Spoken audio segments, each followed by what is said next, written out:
ہو جائے نا دعا مانگنے کی علیحدہ سے رات کو، حضور نے فرمایا جو فرض نماز کے بعد دعا مانگے اللہ اس کی قبول کر لیتا ہے۔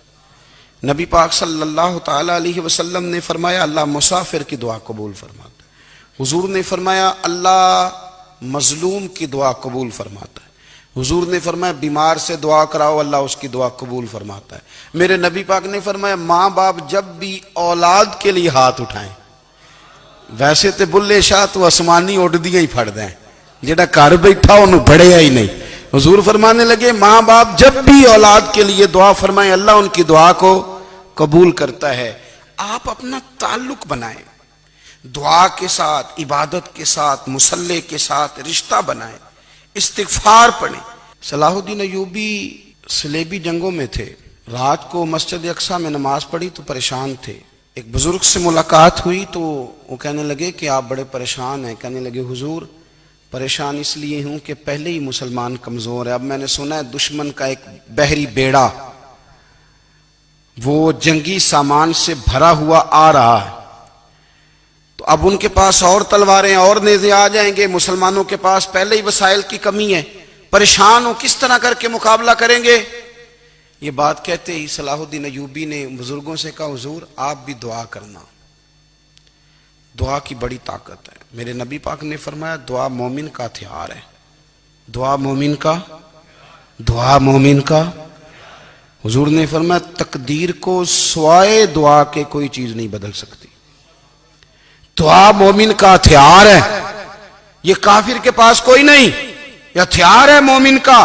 اللہ کرے آپ کو سمجھ آئے، پھر سنیں، کئی بار کہہ چکا ہوں یہ ہتھیار ہے۔ کافر کے مقابلے میں جو تیرے پاس سب سے بڑا ہتھیار ہے وہ دعا ہے۔ دعائیں کرانی چھوڑ دی، کرنی چھوڑ دی، لینی چھوڑ دی۔ حضرت سیدنا انس بن مالک رضی اللہ تعالیٰ عنہ فرمایا کرتے تھے میں نے وہ رنگ دیکھا ہے جب حضور دعا مانگتے تھے اور حضور کی مقدس آنکھوں میں آنسو بھی ساتھ ہی بہا کرتے تھے، میں نے وہ انداز دیکھا ہے۔ تو صلاح الدین ایوبی بزرگ سے کہنے لگے آپ بھی دعا کیجئے، اور خود رونے لگے اور سر سجدے میں رکھ کے رونے لگے، اور عشاء سے لے کر فجر تک روئے، خوب روئے۔ صبح وہ بزرگ آئے تو صلاح الدین ایوبی کا خوبصورت اور ہنستا ہوا چہرہ دیکھا، کہنے لگے آپ بڑے خوش ہیں، رات تو میں نے بڑے روتے ہوئے دیکھا تھا۔ تو کہنے لگے حضور وہ جو بحری بیڑا آ رہا تھا نا وہ پانی میں ڈوب گیا ہے، اب وہ نہیں آ رہا، ابھی خبر آئی ہے تو میں بڑا خوش ہوں۔